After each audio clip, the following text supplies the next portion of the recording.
You can add your name or nickname with your location and pronouns. And this presentation will be recorded. If you do not want to be recorded or shown on screen, feel free to. Oh, can you not hear? Can everyone hear me? Yeah, cool. Yeah, so if you don't want to be on screen, feel free to turn off your camera. If we can keep microphones muted when not speaking, that would be really appreciated. And yeah, let's try and keep the chat clear unless it's like really useful discussion and questions. I'll try and aim to answer questions as we go along. But we should have like plenty of time at the end to discuss anything. So what we're going to cover in this presentation: why is the media important in our strategy? And then looking at a summary of Animal Rebellion's actions, messaging and influence within the media so far. What are we achieving through the media, and how can we create impactful actions that influence effective messaging in the media? And we'll do this through discussion and breakout rooms. So yeah, let's begin with why is media important in Animal Rebellion's strategy? Well, firstly, we have to look at what Animal Rebellion strategy is firstly.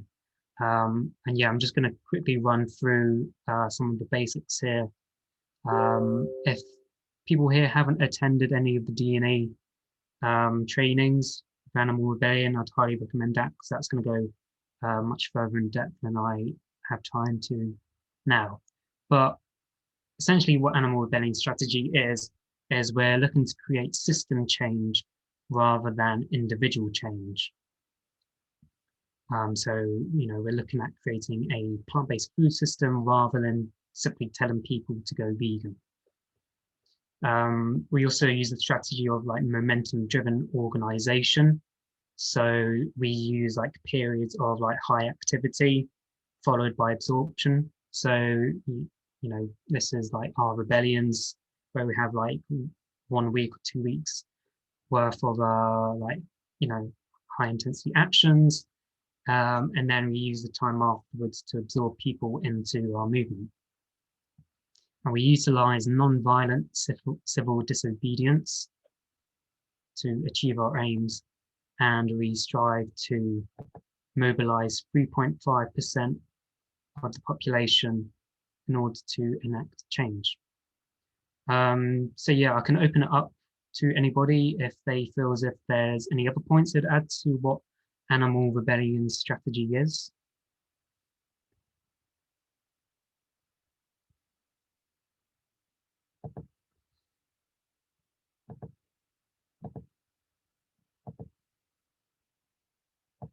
So yeah, I can't really see any hands. Yeah, feel free to like pop anything in the chat as well, just in case I miss anything.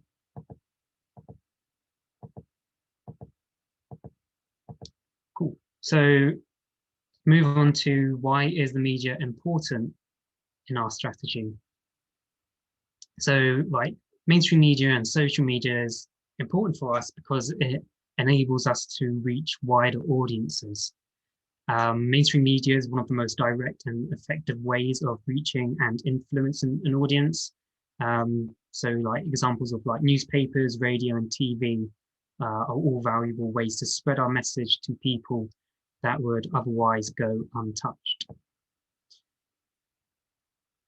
Media also enables us to engage in public discourse. So yeah, the media is a powerful institution in being able to bring topics into the forefront of everyday conversations. And by making an issue visible in the public sphere, the more drive there is to find solutions. Media also adds pressure onto political institutions and corporations. And as a result of an issue being brought into the public sphere, there can be a greater sense of urgency and pressure put on the political or corporate sphere to actually make change through policy. And again, I'll just open that up to any other comments about why people think that media is important to our strategy.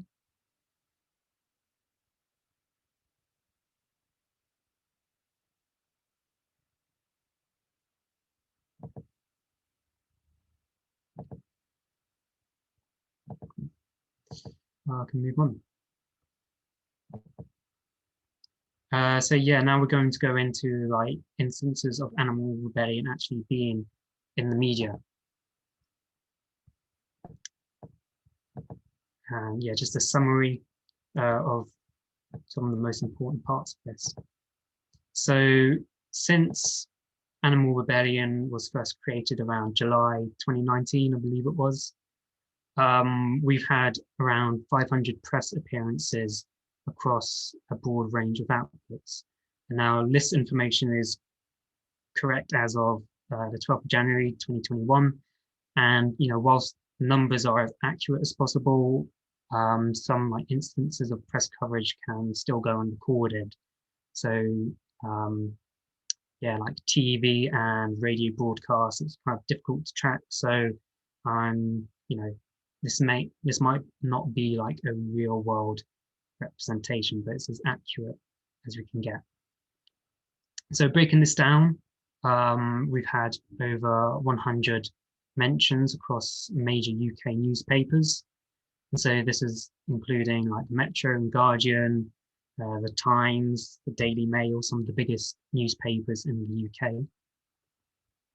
We've also been mentioned over 30 times across major UK broadcasters, appearing across like the big four broadcasters, which are the BBC, Sky News, ITV News, and Channel 4 News. Over 15 press mentions across mainstream radio stations, the biggest ones being LBC Radio, Talk Radio, and BBC Essex. And also over 60 mentions across international publications.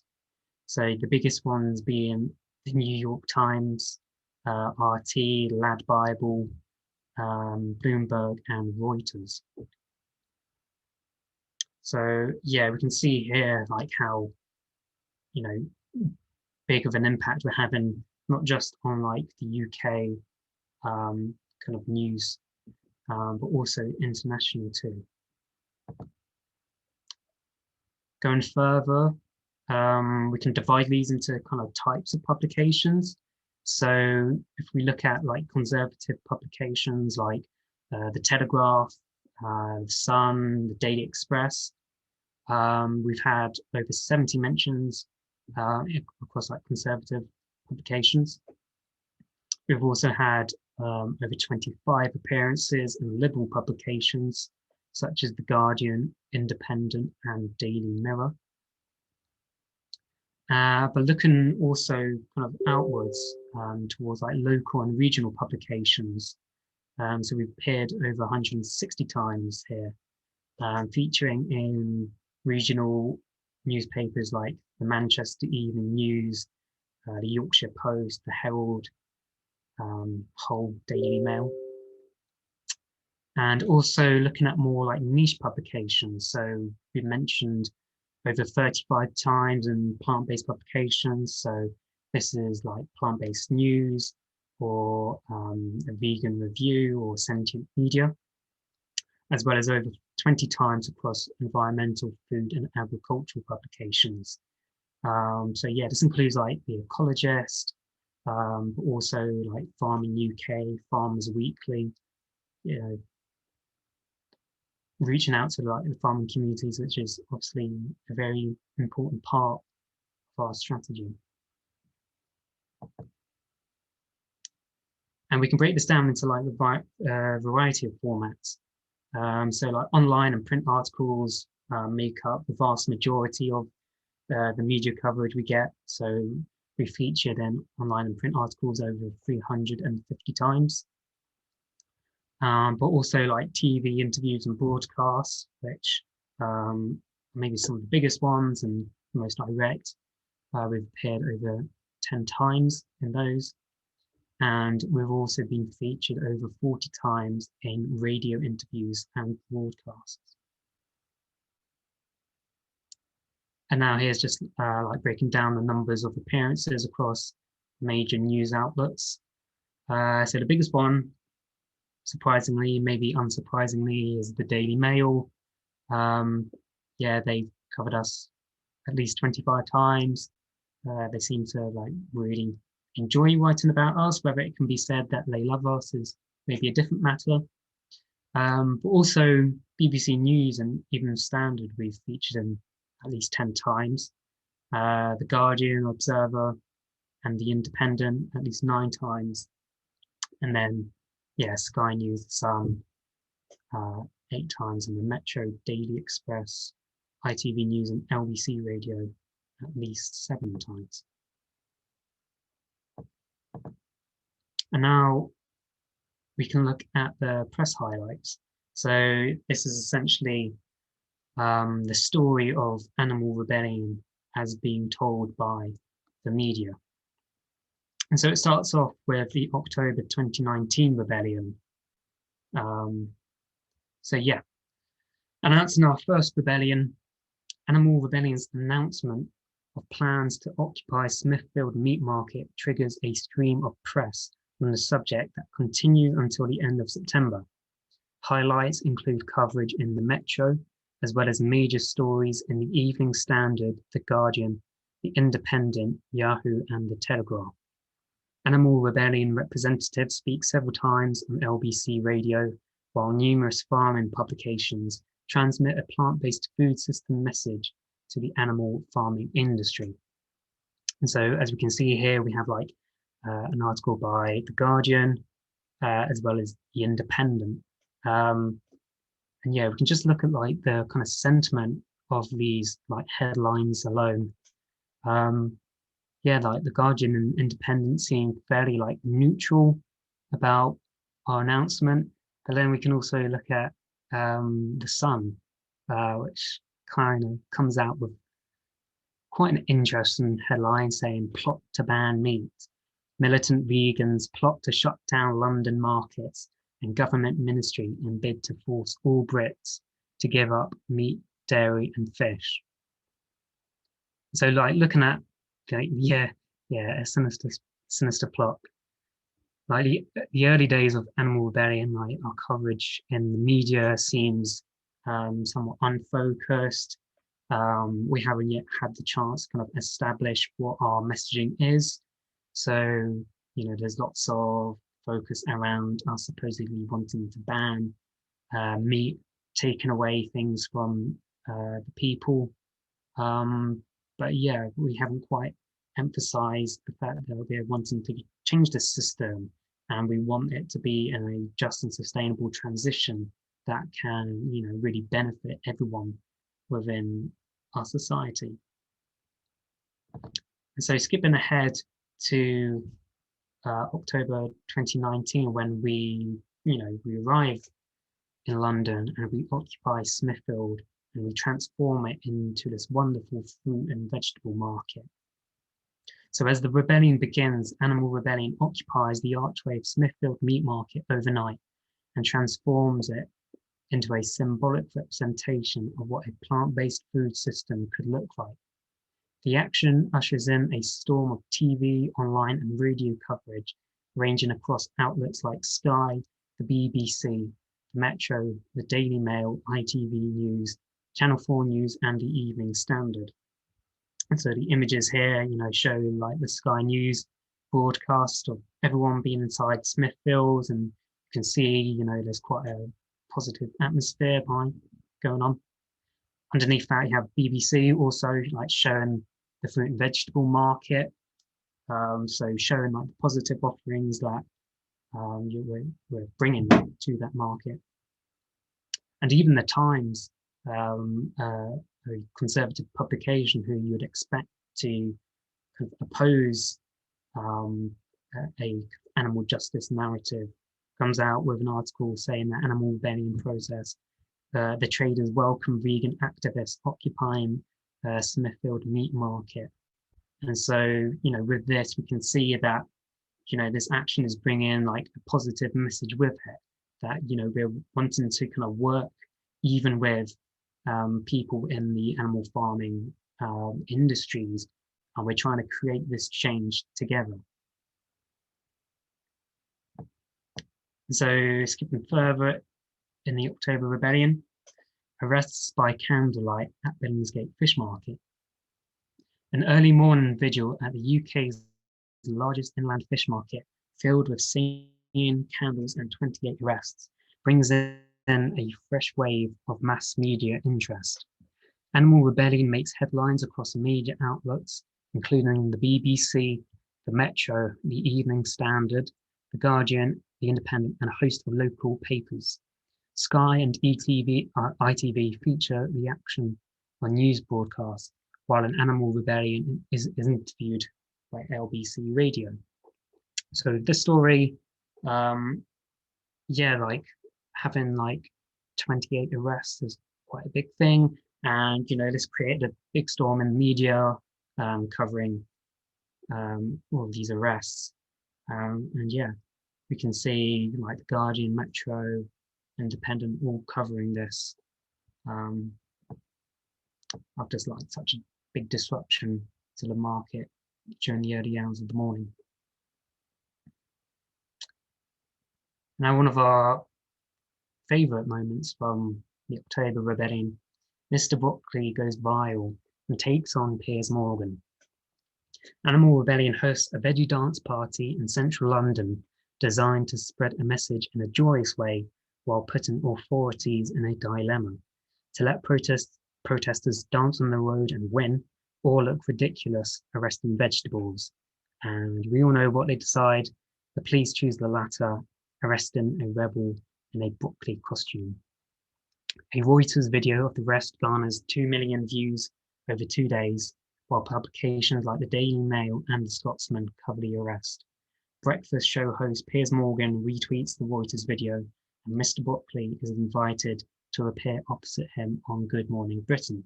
So as you can see here, on the far left, we have, Reuters publishing this video of Mr. Buckley being arrested on Twitter.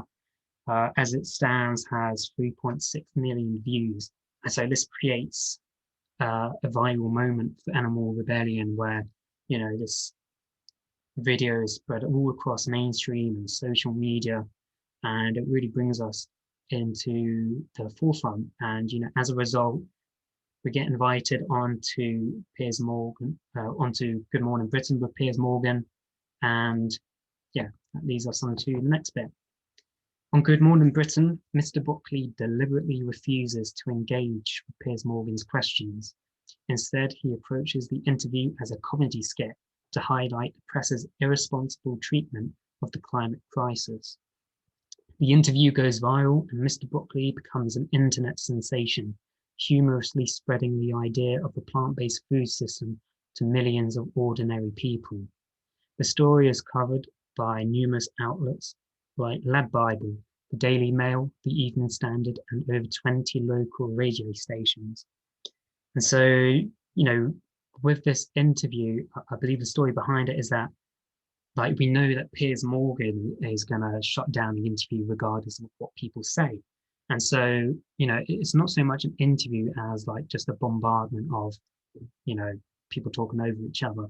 And so this interview was actually used more as an action where we can actually highlight how ridiculous media coverage of the climate and animal emergencies are, and try and change the direction of the conversation. So following Mr. Buckley's appearance on Good Morning Britain, the next morning, Good Morning Britain once again discusses Mr. Buckley and veganism.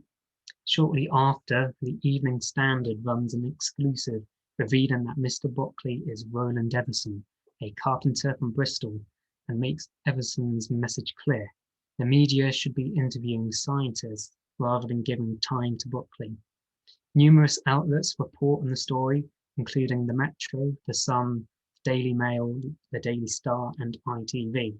And so with this is a chance to extend the story of Mr. Broccoli, even further, where we can actually, hear from Mr. Broccoli's own perspective, why did he go into Piers Morgan? Why did we have this strange interview going on?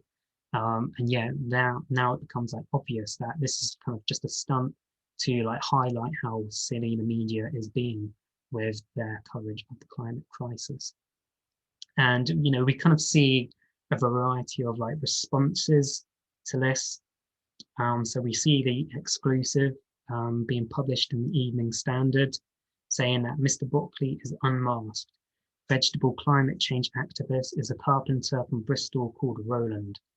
And yeah, like even the Daily Star kind of discussed the reasoning behind this interview, saying that Mr. Broccoli is unmasked as he explains tactics of the strange Good Morning Britain interview. And this is a good chance to kind of explain our viewpoint on the matter and trying to get our story across. But then like this also shows examples of how certain media outlets can be a bit spiteful and use this as an opportunity to attack individuals. So yeah, we see in the Sun, in Hot Water, Mr. Broccoli, Extinction Rebellion activist, revealed as founder of glamping business from Bristol. And probably my favourite one from the Metro, Mr. Broccoli revealed as gas guzzling Mercedes van driver. And so we kind of see the desperation or the craftiness of predominantly conservative publications trying to like attack the individual and paint Animal Rebellion as like a group of hypocrites who, whilst we advocate for a plant-based food system, are out driving like, destructive like gas guzzling vans. And so we skip forward to the year 2020, and now it probably doesn't need much explaining that 2020 has posed a lot of difficulties for Animal Rebellion and everyone else around the world. And so we've, tried our best to navigate around a global pandemic while still trying to keep the message of a plant-based food system within the, wider public discourse. And so this leads to the Blood on Your Hands action. We returned from lockdown with a bold stunt in Trafalgar Square. After Animal Rebellion moves completely online due to the COVID-19 pandemic, we returned to the streets in July with our first post-lockdown action, Blood on Your Hands. We took to Trafalgar Square with a bold visual and message. We dyed the iconic fountains blood red to signify the blood of the people, planet, and animals, for which the government are responsible. The action whipped up a huge media storm with over 60 press mentions across the UK and internationally, including The Guardian, BBC News, Metro, Daily Mail, Lad Bible, and the New York Times, which brought forward our call for the government to prevent future pandemics by ending animal farming. The following day sees an LBC radio interview with Andrew Castle, in which we further discuss the need for a plant-based food system. And so here we can see like we, kind of came back from lockdown with quite a bold visual action, something which is like visually disruptive. And, because of this, like the media finds, a big story in this with, loads of coverage. And, the next day, we have this radio interview with LBC Radio, and this provides us a chance to go more in depth about why we need a plant-based food system, especially following back of COVID-19. Going further a few months down the line, we have our September 2020 rebellion. So yeah, on the third day, we have a pink slaughter truck with a message. On the 3rd of September, we blockaded the Department of Health and Social Care with a pink slaughter truck. A message on each side of the truck reads, "Animal farming equals pandemics and climate crisis." This striking and highly disruptive action highlighted the fact that animal agriculture is a leading cause of global pandemics and climate breakdown, both of which can be prevented by a transition towards a just and sustainable plant-based food system. The story fit perfectly within the overall COVID-19 narrative of the mainstream media and subsequently picked up over 30 press mentions. Highlights included mentions from The Guardian, BBC News, Daily Mail, RT, Evening Standard, and The Ecologist. So, like here we have, you can see the images in the Daily Mail. This pink slaughter shark is like such a great visual. It stands out. It has like that clear message on the side of it. And so, like this is a clever move because obviously with this, when journalists have taken photos to put in their articles, we have our message as part of the image itself. And so it's very difficult for them to kind of manipulate that message for their own means. And yeah, so like we can also see like this is covered in on Instagram by BBC News with over 220,000 likes. So this is an opportunity for like high coverage and to put out our message of a plant-based food system. And then looking forward several days later, we shut down a slaughterhouse for a full working day. On the 7th of September, an animal rebellion affinity group took action against a Pilgrim's Pride slaughterhouse, formerly Tulips, in Manchester. A group of rebels blocked the entrance to the slaughterhouse by locking onto coffins, whilst others ascended the factory roof. We halted all activity within the slaughterhouse for the full working day, meaning that no pigs were killed. The action highlighted the animal exploitative and climate destructive nature of animal agricultural industries, as well as drawing focus to the significant outbreaks of COVID-19 that had taken place in numerous slaughterhouses across the UK. The message of animal, climate and human justice had 20 press mentions, including the Daily Mail, local news outlet Manchester Evening News, as well as many food and agricultural publications such as Farmers Weekly, The Grocer, and Pork Magazine. And so with this, we can like extend out our kind of COVID-19 narrative and how this is a result of animal farming. And yeah, this kind of like hits home with publications like Farmers Weekly and The Grocer. And so like highlighting the kind of outbreaks which we had seen in slaughterhouses and meat plants across the UK. We can like try and bring them on board by highlighting how industrial farming is causing serious issues for human beings too. And yeah, so like we actually saw a pretty favorable article by Farmers Weekly, which we're not quite used to. And so yeah, this was a great action in order to bring like a plant-based food system message into the farming community themselves. Yeah, just like reading the comments here, Farmers Weekly first post was amazing. Harley remembers reading it on site and we were all jumping up and down because it was so surprisingly positive. Yeah, so yeah, this is like a really great instance of like kind of being surprised by coverage of our actions and seeing the success for it. And the following day, I believe it was a letter for our future. Yeah, so the following day, Animal Rebellion marched to Downing Street and delivered an open letter to the UK government demanding they tell the truth that animal agriculture causes pandemics. The letter was signed by a broad coalition of NGOs, doctors, zoologists, and animal justice organisations, including Viva, Animal Welfare Party, Animal Save Movement, Plant-Based Health Professionals, Megan McCumming, Dominic Dyer, and Matthew Shribman. The letter highlighted the science that 75% of new and emerging infectious diseases come from animals, and that a transition to a just and sustainable plant-based food system is needed in order to prevent future pandemics. Images of the action and details of the open letter were shared by Sky News, The Independent, Telegraph, Reuters, and Plant-Based News. Yes, you can see images of animal rebels dressed up as witch doctors.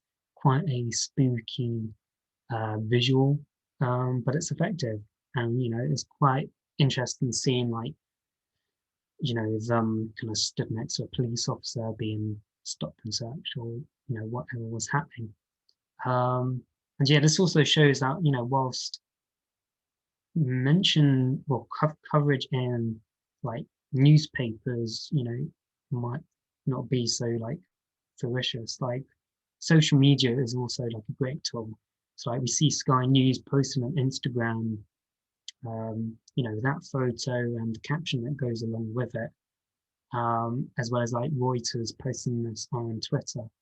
And so, yeah, these are also great forms of, getting our message across like a different base, aside from like online articles and newspapers. And thus concludes the September Rebellion and pretty much all of the actions that we've had in the media so far. And so we can move on to looking at what is it that we are achieving from this.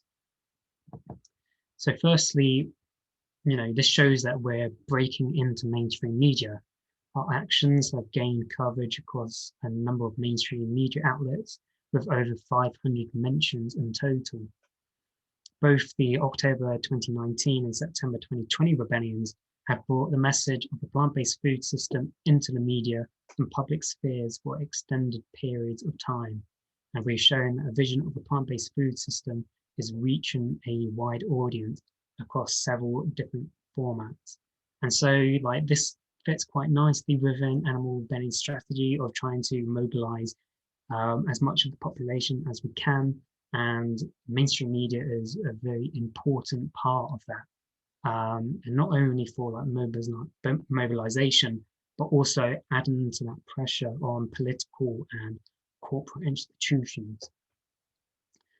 Secondly, we can look at the diversity of actions and media strategies that we're able to employ.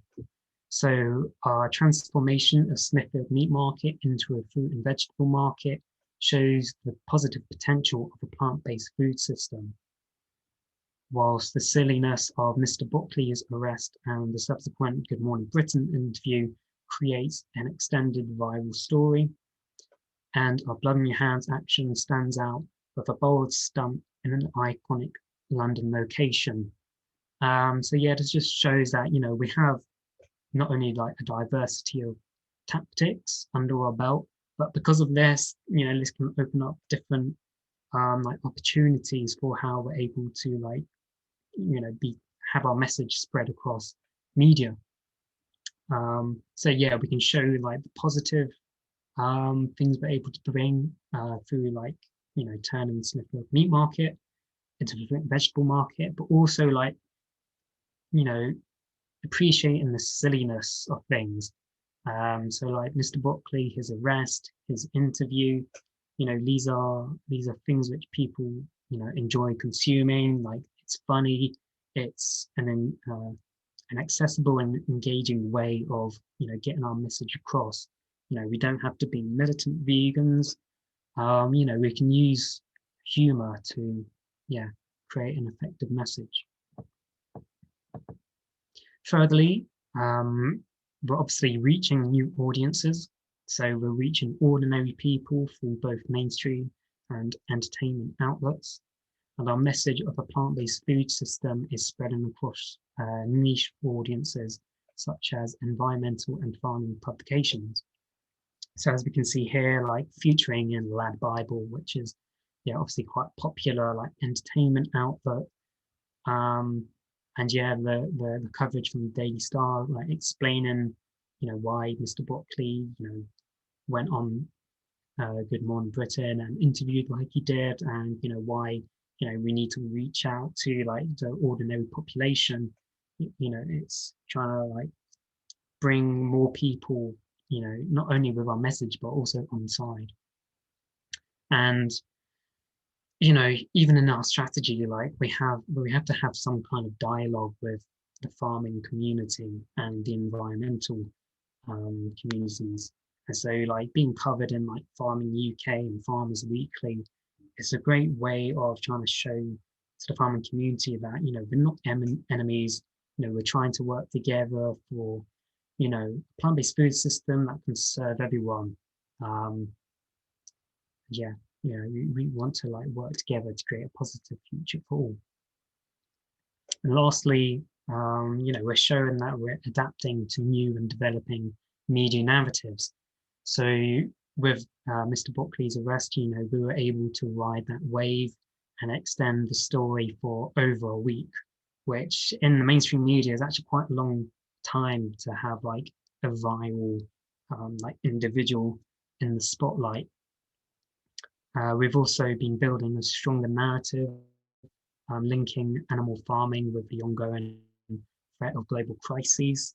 So, we've been able to adapt from, a predominantly like environmental narrative into like a public health one, showing that, environmental destruction is not the only issue that animal farming is responsible for. There are so many things that are attributed to this.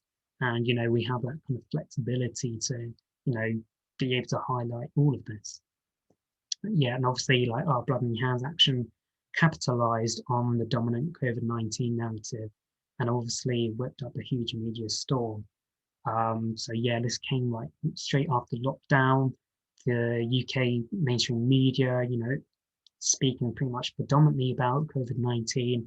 And so we showed that you were able to create actions and messaging that, kind of jump on these narratives and, able to kind of modify them to serve message of a plant-based food system. And so, that's me giving my spiel. We've reflected on, the story of Animal Rebellion and like, trying to look at the numbers of like, where we're being featured in. But it's good to kind of open up a discussion and look at, how can we create impactful actions and influence effective messaging in the media. So yeah, I'm gonna split everyone up into breakout rooms and we can discuss individual actions and the media coverage that they received. So I'll give like 15 minutes to for everyone to discuss before we return to this main session and share our group's thoughts. I will assign an action to each group and share 2 pieces of media coverage from the action, which we can review. And I'd advise that we kind of, within our breakout rooms, we can split these like 2 pieces of media up within the group. So like we don't all have to read 2 different things, like people can read one and reflect on it. So yeah, the actions I'm going to give to everyone is the Smithfield market occupation, the Mr. Buckley story, the Blood in Your Hands action, and the Manchester Slaughterhouse shutdown. And yeah, I'm going to advise everyone that we like evaluate the action and coverage and present some initial questions which I think may help us in evaluating these. So where is the coverage from? How might this affect the tone and sentiment presented in the article or broadcast, whatever it is? What does the headline and cover photo say straight away about the story? So many of us are guilty, like we scroll past an article or a headline in social media and without reading it we already know what it's about. And so yeah, let's look at how this might influence the story itself. Also, what does the language suggest? Is this positive or is this negative?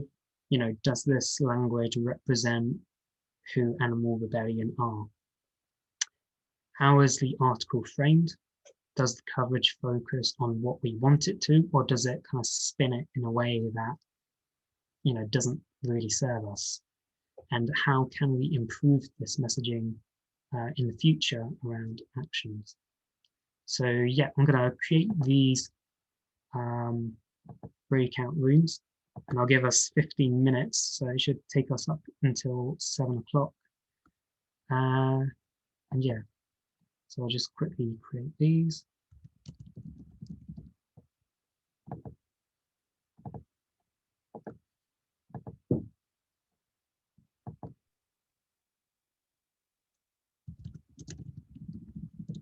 I'll also be sending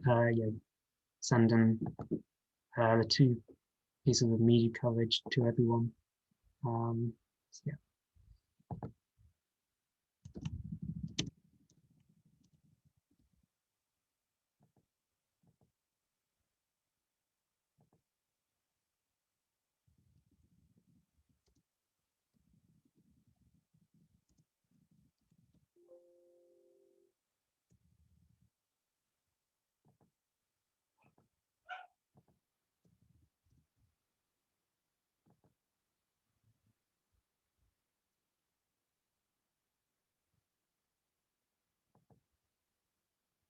Cool. So I'm going to send you out now.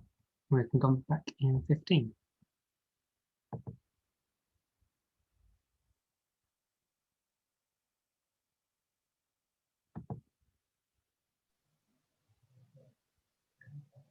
I'm seeing the rooms, but no one's assigned to the rooms. Sure. Oh, really? Yeah. So the breakout rooms are open, but no one's in them. I can close all the rooms and we can.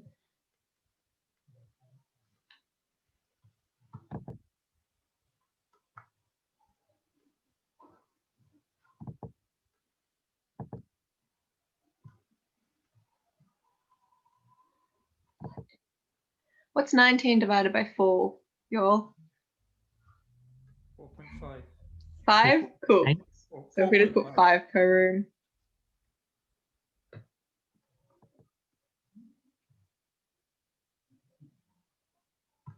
Do you want me to give it a go, Kieran?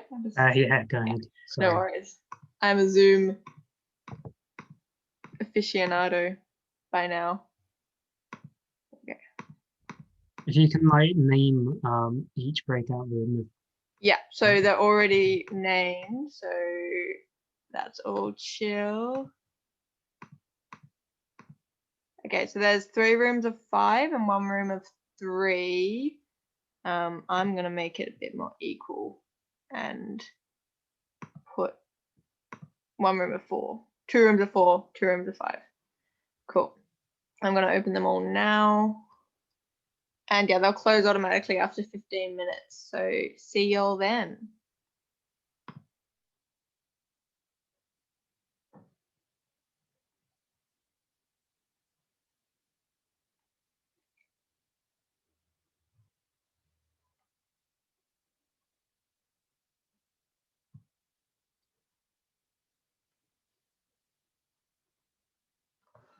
Field meat market takeover. I think Kieran should be sending 2 pieces of media to the group. But while we're waiting on him, y'all are lucky because I got them. Yeah, there they are. Do we get to choose or we do both? I think both. Yeah, why not? Are there 6 of us in here then? With you, Harley? That's good. I'll be quiet. We got a big group. So I don't remember the Islington Gazette, but I guess it's a small one. So if anyone remembers either of these articles, I guess start with you.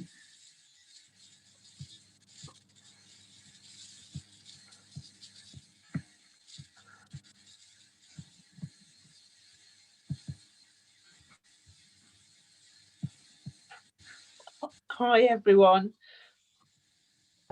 Hi, I'm just going to drop the articles in the chat here. And if you want to quickly read those and then feedback to your breakout room, that'd be great. Cool.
you have any time to discuss, yeah, potentially where you could improve on the action and messaging? Yeah, we thought a bit about that at the end. We weren't really sure. We thought obviously the stuff that was being said by Alex and Gazette one was all really good. But you know, potentially it was talking too much about disruption to jobs. But obviously we don't know. You can only assume that he said all the right things and then they quoted out of context. Yeah, strong opinion maybe. Cool. Is there anything else anyone from that group would like to add?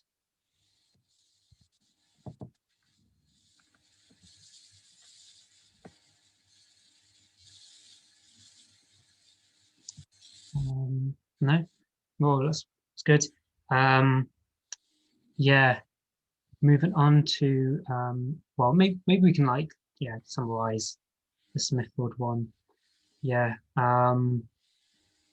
The Evening Standard one, I'm a member of that. Yeah, they mostly get statements from the people working there and the Countryside Alliance as well. Not so much from actual animal rebels. So yeah, there's not so much balance in that article. Also being called Extinction Rebellion is quite annoying, but I guess at this point it's early days in Animal Rebellion and that mistake can be made. Sometimes it's still being made. But yeah, it's always good to think about how can we create an action or create a media strategy that makes it clear that we stand on our own 2 feet. We're talking strictly about animal farming. We're talking about system change, and we're a separate entity to Extinction Rebellion. Yeah. So yeah, let's move on to the Mr. Buckley group. There's anyone who wants to share the thoughts of the group there?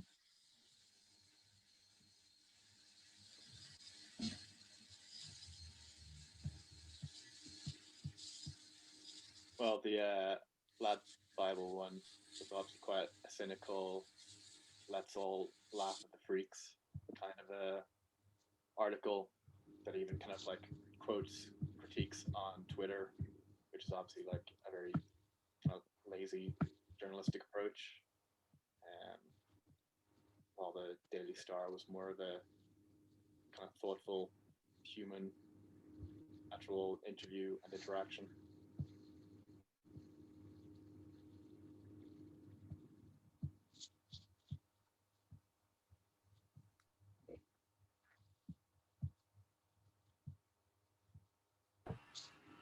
Are there any other thoughts from anyone from that group? Yes, I thought the Daily Star was very humanizing. Made Lunchy look like a human, actually hearing his message. And yeah, that is more of a positive report, the one in the Star, whereas yeah, the Lad Bible was very, very negative one. Almost making the whole thing a bit of a joke. And I think, yeah, I think they're also sort of making out that they could quoting Pierce Brosnan, Christ, Pierce Morgan, saying he would have been quite capable of having a debate, but yeah, we all know that's not going to happen. So I think that looking at the how to improve the messaging and action, I think it was a very difficult one, the one from the Lad Bible, because it was the interview with Pierce, where it's a difficult situation. You kind of you want to do it, obviously you want to get the publicity through such a big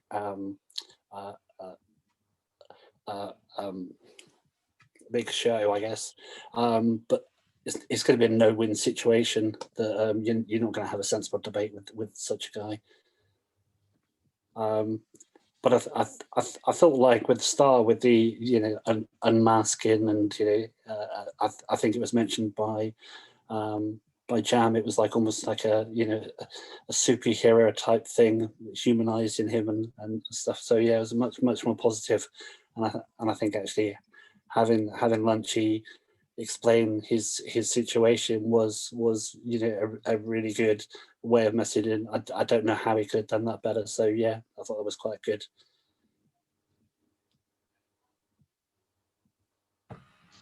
Yeah, I agree. Yeah, I think with the Lead Bible one, obviously this comes straight off the back of the Good Morning Britain interview. So it's kind of like the second part of the story. And yeah, at this point, it's trying to play media at their own game. So like obviously we know that Piers Morgan isn't really out for debate. He's kind of just out to like hound people down.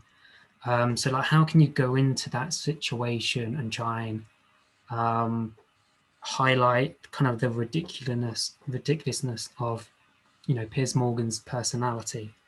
And yeah, we tried to get that across. So like we showed that Wiley interviewing a man dressed as a broccoli, why they interviewing scientists, is this kind of the kind of best they can do in the climate change debate? So yeah,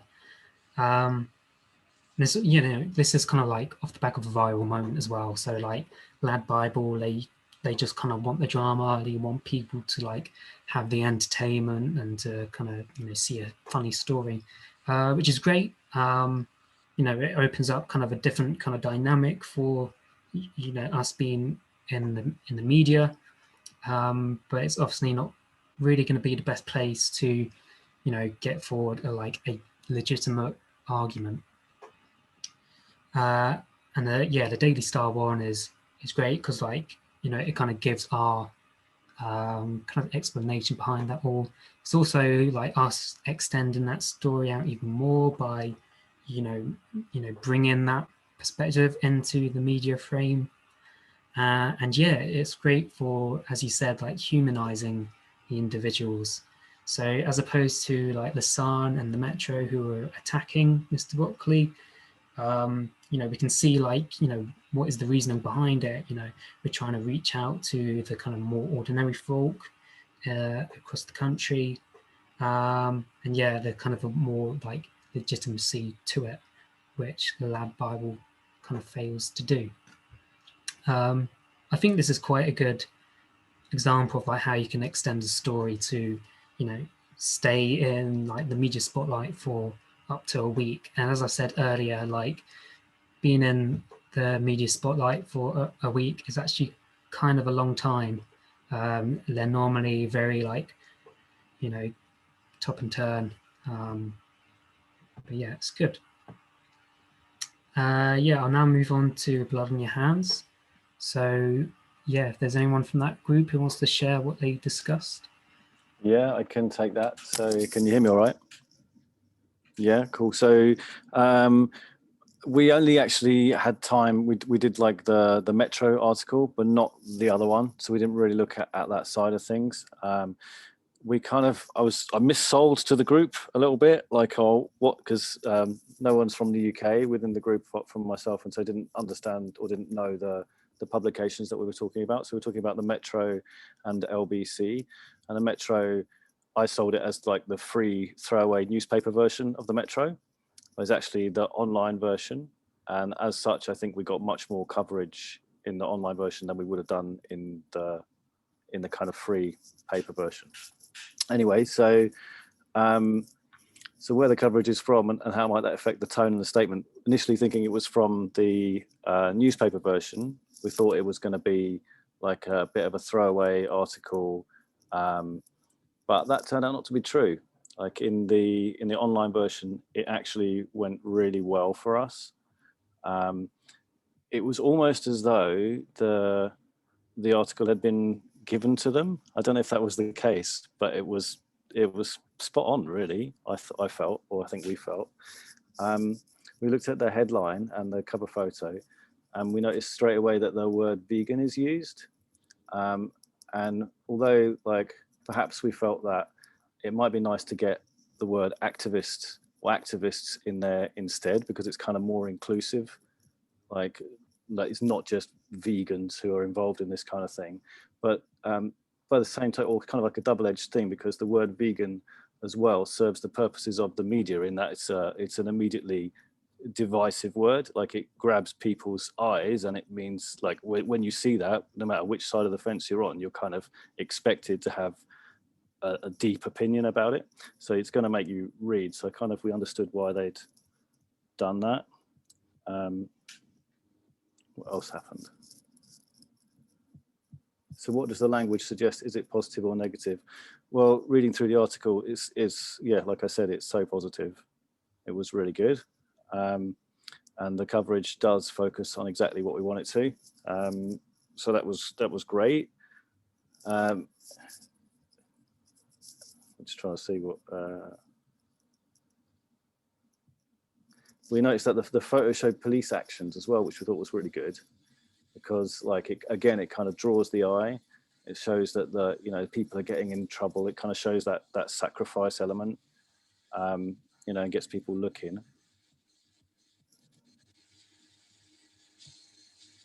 Yeah, so going on to how we thought we could have improved the messaging around the action. Well, to be honest, we were kind of out of time by this point. But one thing that we thought was to put like somehow get a big banner conveying the message behind the action, like into the main photo shot, because the main photo shot was really epic of like a London landmark. But it'd be great to have the message in that kind of undeniable photo shot, a bit like with the truck action, I guess, whereas every photo has to carry the message, So yeah, unfortunately, that's what all we had time for. I did quickly look at the LBC thing, and I can only speak for what I've read just briefly. I kind of thought, because LBC is usually quite a spiky radio chat show kind of thing, I kind of expected us to be torn down in there, but again, our points got across really well, which was kind of unexpected for the medium. But that's what we got. Unless does anyone else from the group want to add to that?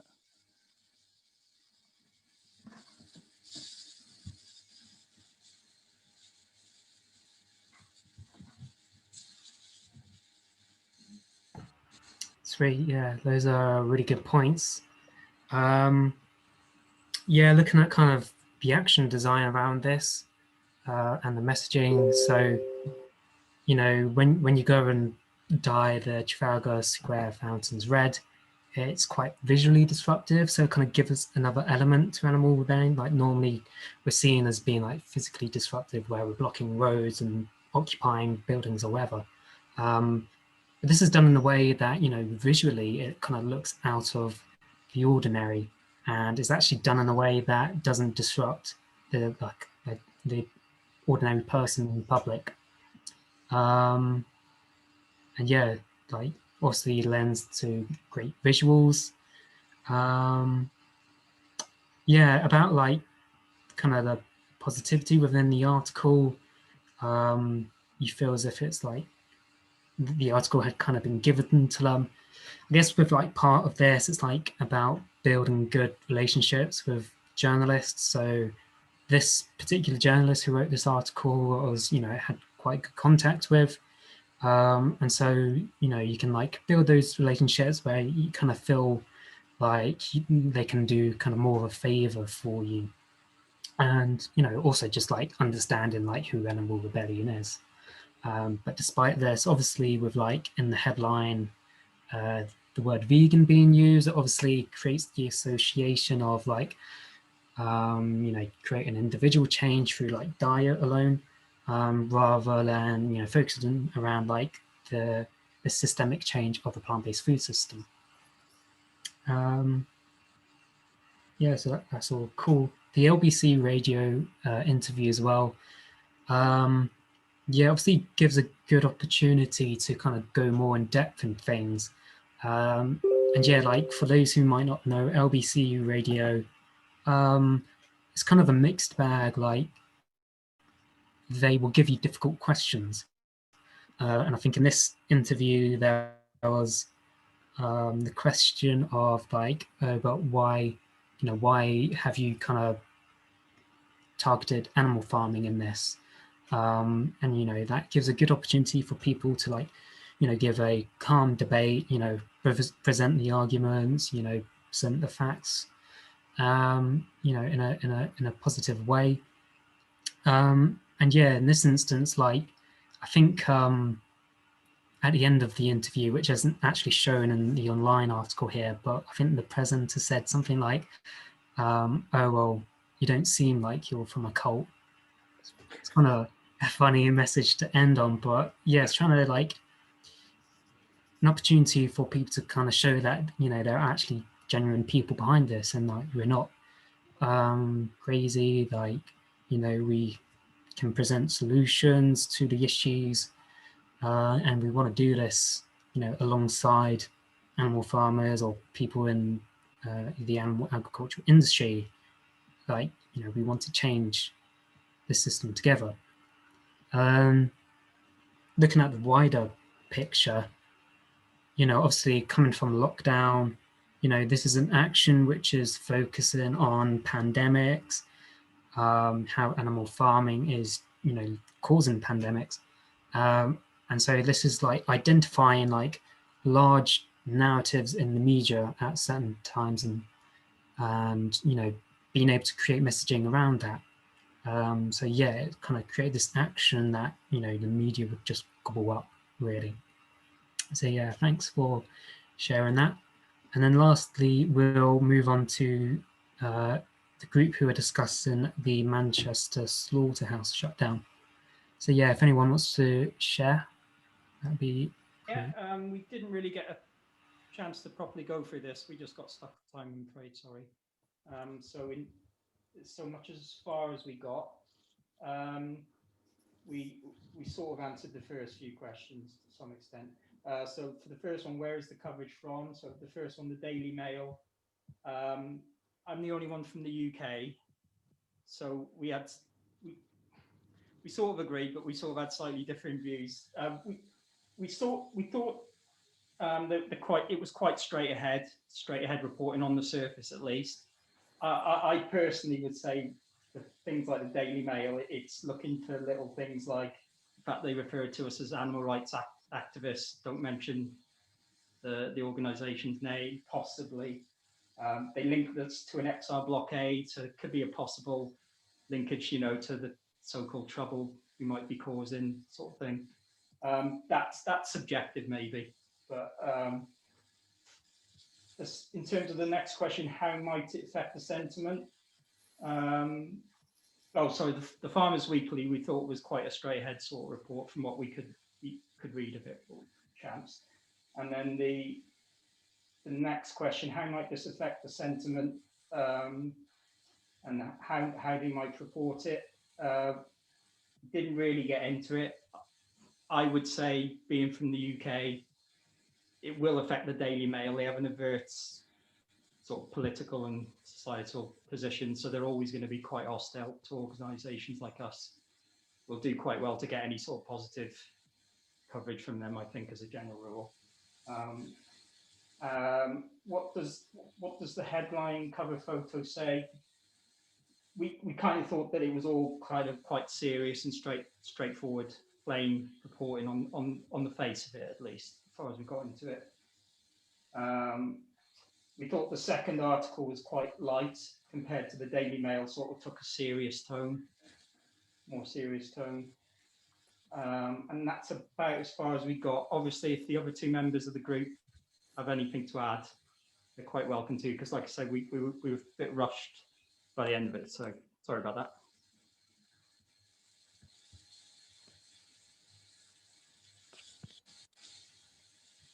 Oh, sorry, are you hearing me?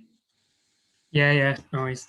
So yeah, right, looking at the Daily Mail one, I think the photo itself with the banner on the ground, reading like animal farming equals pandemics and climate crisis, and with the kind of blood red hands as well. It's kind of like an interesting image, again, that kind of gets the message in the photo. So that's kind of one of the first things people will see as part of that. And yeah, I feel as if like for the Daily Mail, for like those outside of the UK, it's fairly conservative, has a tendency to kind of, you know, attack animal rights activists or like Extinction Rebellion. But I thought this particular article was fairly good representation from them, you know, as good as you could probably expect. But looking at the Farmers Weekly one, it's quite interesting because obviously Farmers Weekly is like heavily invested in like animal farming, and you know, we kind of, you know, had fair representation from them. I think that owes to the action itself and the messaging, kind of highlighting more about like COVID outbreaks in like industrial farms and slaughterhouses. Now, even for like the farmers community, they themselves might, you know, have concerns over this. Even for like the organic farmers, they still might, you know, have a lot of concerns about like industrial farming. And so like you can kind of use that message to kind of appeal to the farmers community a bit more. And yeah, maybe the photo itself, you know, people locked out inside the slaughterhouse, masks on and so on, you know, it can kind of, for the farmers community at least, kind of create this image that, you know, people are, you know, hardcore vegans or whatever, you know, causing destruction to people going about their jobs. Yeah, I don't have anything else to say about that. Yeah, really great points from everyone. Yeah, very clear like examples of like, you know, what works and what can be improved in the future. So yeah, I hope everyone's kind of taken a lot of like information from this. Feels if you know, we can take things forward for, you know, whatever actions we might plan in the future and how we kind of create a media strategy around this. A messaging playlist would be great. Sorry, that was supposed to go to someone. Okay, no worries. So that's my answer, Charlie. Yeah, so like moving on to the recap. So we've looked at the extent of media coverage of Animal Rebellion, breaking down into types of publication and the format. We have summarized the story of Animal Rebellion as told by the media. We have identified areas in which we are achieving our goals through the media, and we have analyzed the media coverage of our actions, identifying different factors which impact the effectiveness of our messaging, as well as discussing how we can improve this. So yeah, again, like hopefully people take this away and learn from.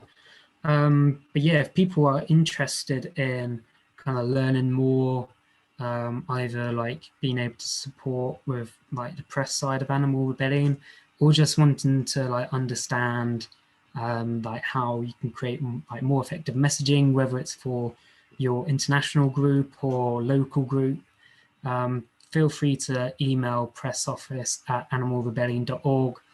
I'm more than happy to, you know, work with people, you know, send out like templates for press releases, you know, try and look at, you know, how can we create a press release that really tries to, you know, create effective messaging, you know, gets down to like the nitty-gritties of like what we want to present, and, you know, how to create like a very visually appealing action that can get lots of media coverage. So yeah, that brings us to the end of tonight's presentation.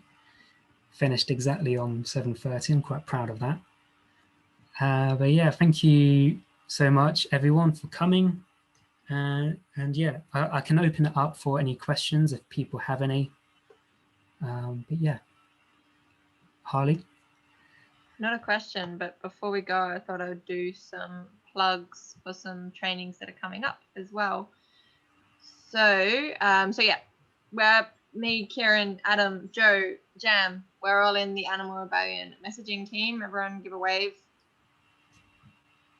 Yeah, Adam gave a cool head nod while I waved like an idiot. And yeah, we've been kind of putting on some trainings. Our previous two are up on YouTube now, hence my message in the chat. And there'll be a messaging playlist, which will kind of collate all of our trainings together. So last week we had a workshop on starting on strategic messaging from Jam, and the week before we had one about animal rebellions, like messaging goals for 2021. Next week as well, we have a fantastic presentation from Adam and Joe, who are both linguistics experts, who are going to give us a presentation on foundations of linguistics. If either Adam or Joe, if you want to kind of say anything more about that, it'll be this time, so 6 next week, next Thursday. Yeah, we were going to try and move it to 7. So yeah, it'll be at 7 hopefully, and yeah, we'll just be talking about some information that we've like learned in linguistics and some theories and some knowledge that we can apply to messaging and like strategies for like expanding our messaging to different communities using like regional varieties and stuff like that. So yeah, it should be fun. Cool. So yeah, definitely keep an eye on that. And then next week as well, so next Wednesday, so this is a strategy plug. So in December, we did a 1-month strategy consultation with the strategy team, which I am a part of, which was looking at what are the priorities for Animal Rebellion for this coming year. So next Wednesday at 7, there'll be a presentation on what we learned from that strategy consultation, and which will include like a presentation of some of the key areas that have come up as areas of like focus for Animal Rebellion for the coming year. And following that, on the Saturday following that, there will be a kind of open to everyone discussion space to kind of discuss what was presented in that strategy presentation and think about what this might mean and how we can kind of work together moving forward. So definitely kind of try and make it to that. If you can't come along, the recording will be made available as always. And yeah, I think it'll be a really great chance to share those results from that consultation and also have a bit of a discussion about it. And then the final thing I'll plug, which is getting a little bit into the future, but I think it's really relevant to something Lanchi put in the chat about using this positive transformative messaging in the farming industry, which is in the first week of February, I'm going to be doing a workshop or a training on hope-based communication and emergency messaging. So hope-based communication is a really fantastic communication tool, which can be used to kind of help vision our future. So yeah, that's going to be in the first week of Feb, but everything will be up on the virtual village. If you haven't seen that already, it's hosted on the Animal Rebellion website. So just look it up and you can find the virtual village, and it has all of our upcoming events. So yeah, that's my plug, and I'll hand back to you, Kieran. Sweet, thank you. So yeah, just want to open it up for any questions if anybody has anything. Gordon? Yeah, just a quick question. It's really great that we're getting some good publicity here, something that the animal rights groups don't seem to get.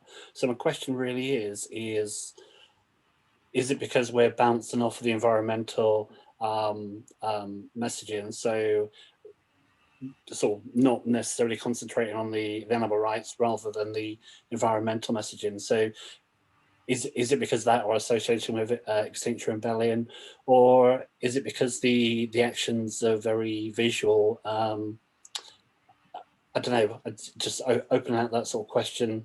I don't really know what it is in my mind, so I'm kind of like interested in what other people think. Lanchi, do you want to answer that?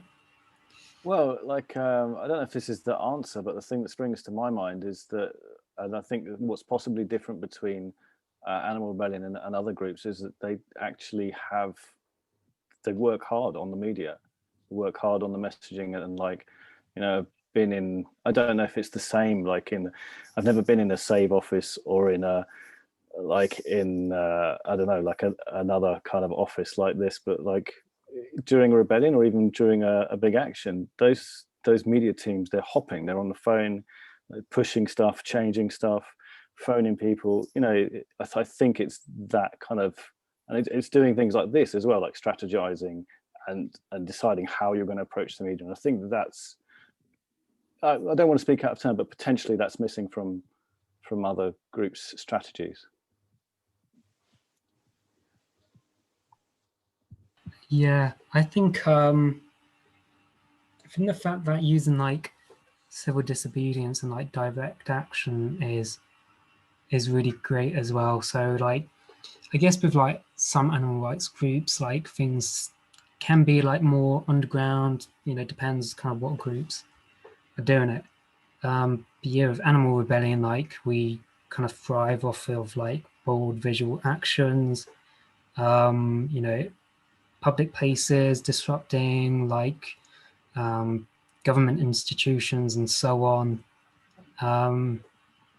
You know, these are things which you know people want to write about, and I think the creativity of that is what really gets us there. Like, you know, not everyone seems to park a big pink truck outside a government building, or you know, dye a bunch of fountains red. You know, like we have it in us to like do creative stuff. Some of us are fortunate enough to have like creatives within our groups, like photographers and like social media people, and this can all like add up to like, yeah, making like a really good action, really good messaging. But yeah, sometimes it doesn't even need that. Like as we saw with like Mr. Broccoli, it was like just one person being arrested. You know, lucky enough there was a press photographer there at the time. But yeah, these kind of stories just come out of nowhere. And it's also like good to remember that, you know, we can try our best to like control the messaging, but you know, with the Mr. Broccoli thing as well, like some things just happen that are unexpected. Like I don't think we expected a big broccoli to be arrested. We didn't expect that to go viral with millions of views. And yeah, and like, you know, also talking about like the creativity and diversity of actions, like we can use humor a bit more. Like, I guess as opposed to animal rights, like we don't have to focus on like the doom and gloom of how animals are exploited. We can like, you know, create a fun kind of image of like what we want the future to be. So that's kind of a long-winded answer. Harley? Yeah, and just jumping on that with like a bit of a perspective, like from the actions team as well. It's like everything we do in the actions team, it's like press is one of our top priorities. Like there's other things as well, but you know, as a team, we will cut an action that we've been planning for months because we realize it's boring. Like that's one, like that's a big consideration. Like we will be like, you know, we will say this, like as a team, we will be like, no, that's a boring idea. We can't do that. It's been done before. It's not going to get pressed. So it's like, I feel like other times it's kind of, you know, there's a repetition. It's like, we'll do this and then we've done it before, it works, so we'll do it again, and we'll do it again, and we'll do it again, which is great for kind of ease. But as an actions team, we're always kind of challenging ourselves to do things that haven't been done and to push further. And I think another thing which XR started, well, XR did, and we kind of replicated with our structure, is art sat within actions. It was a role within actions. So, and that really kind of changed the game because art was embedded into actions. So every action we did had artists in the room from the very beginning, and that's something we're trying to really maintain. So we have things like, you know, the massive oat milk carton at Arla. We have things like the pink slaughter truck and the coffins that weren't just lock-ons, they were art pieces as well. So I think that's really core as well. But yeah, like as an actions team, and I think, you know, in local groups as well, in actions teams, that's something that makes Animal Rebellion stand out, that we do push. We do say, you know, that's been done before. You know, we don't just do the same thing over and over again. And that's where decentralization comes in. It allows for creativity. It allows for people to put on a giant broccoli costume with a, you know, and get arrested unexpectedly because we're not kind of controlling every element, and we encourage and inspire innovation.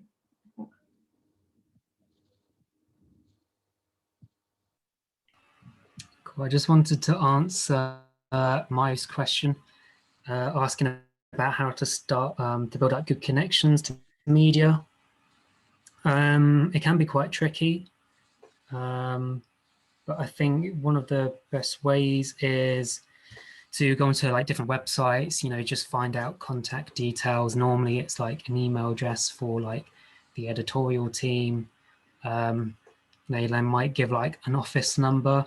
It's just good to like send stuff out there, get on the phone to people. Like talking to like people on the phone is a good way to like put stories across.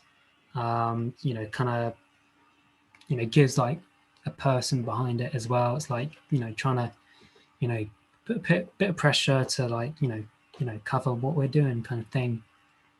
But social media as well can be used for like, you know, reaching out to journalists and so on. Twitter is quite a good place for like finding journalists. They sometimes put their emails in their Twitter profiles, but you can also like private message them if that's an option. Sometimes when you're doing an action, you can like post about the action and tag different media outlets in a tweet. So yeah, hopefully they can see it, you know, they can then send people down and cover it and so on. LinkedIn is also quite a good resource. Yeah, good like professional communications platform, lots of journalists there. And yeah, you can just like send people messages, email them or so on. It is difficult, but yeah, once you start to build it up, have lots of actions, sometimes, yeah, if you're doing an action and you send out like a phone number and a press release or something, you find like people might call you, like, you know, and then those are connections that you can build up for things you do in the future. So yeah. Is that a sufficient answer, Mayo?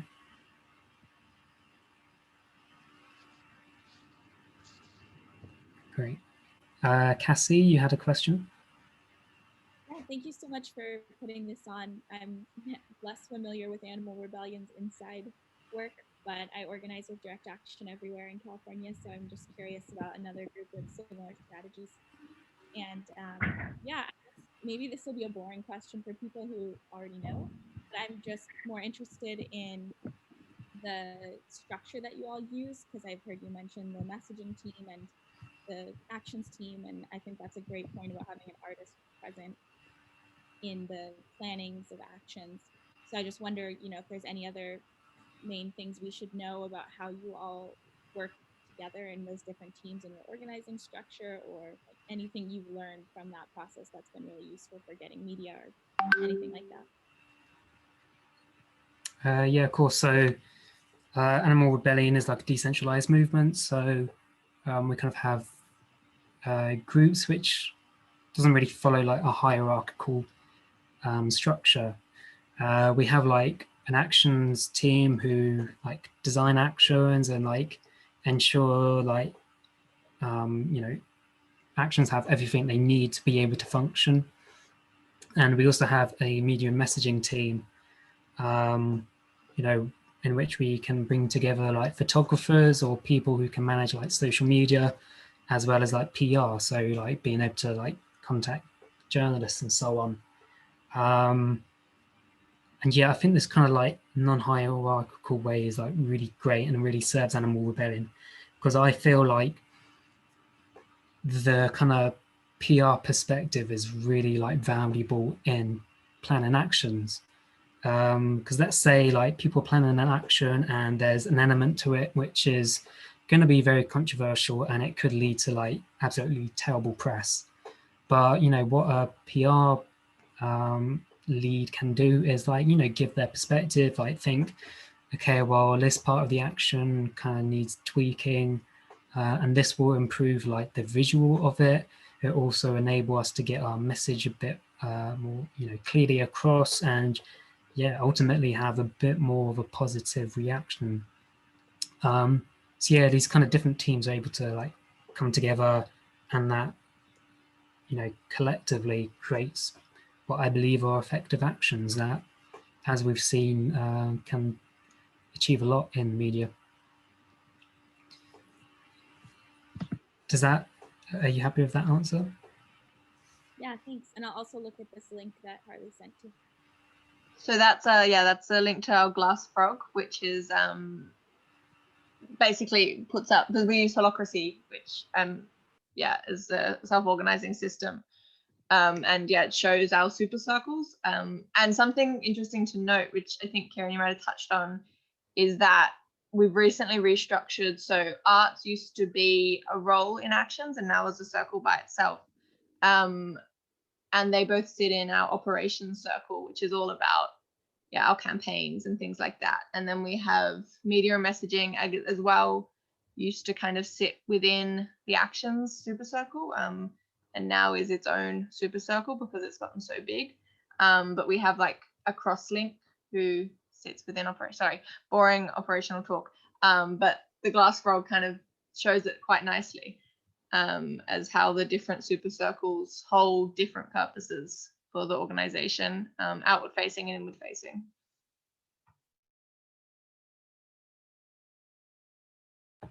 Yeah, organization and structure matters.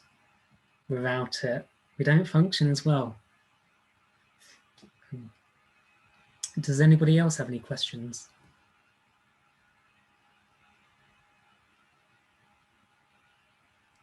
Yes, Kevin. I have a quick one.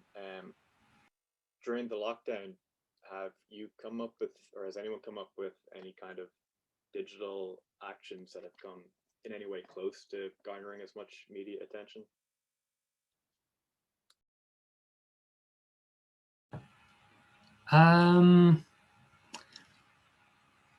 Yeah, I guess so.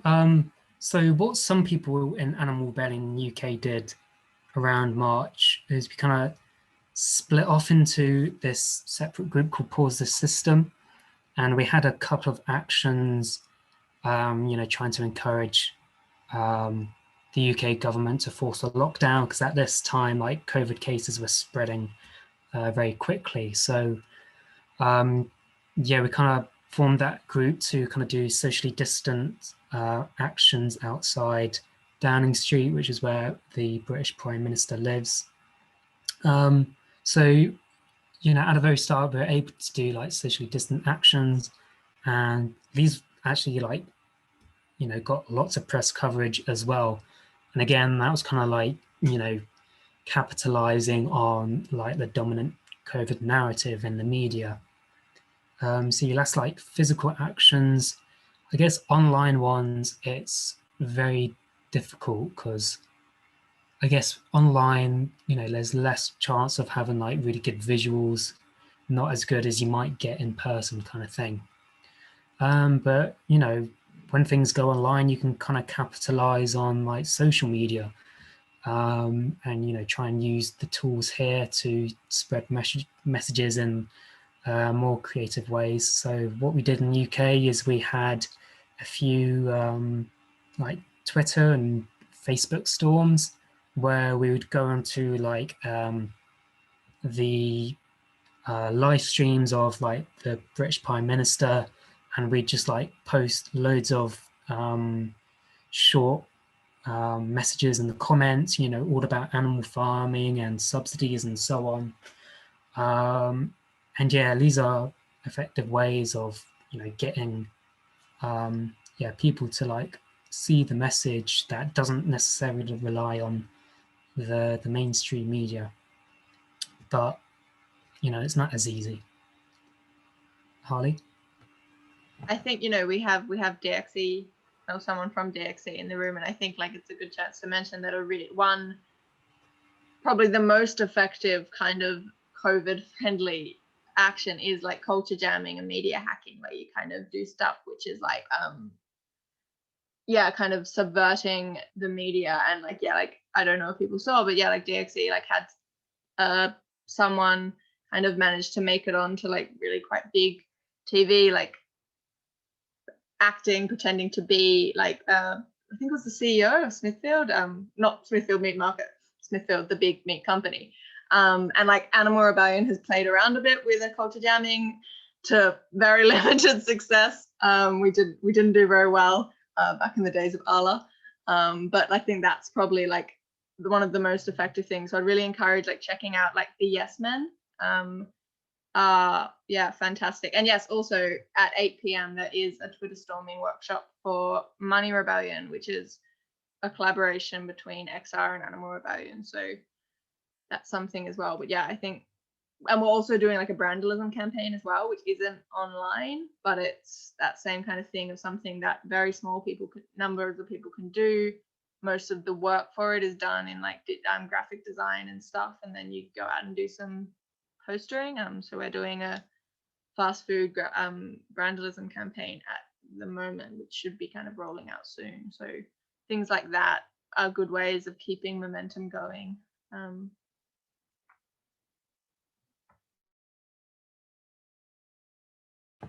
Yeah, if anybody wants to attend the Twitter Storm training, which is happening in 8 minutes, I've just put the link into the chat here. Yeah. Cool. Any more questions? Yeah, we're gonna have to wrap this up, within the next 8 minutes or so. But yeah, maybe one final question if anybody has one.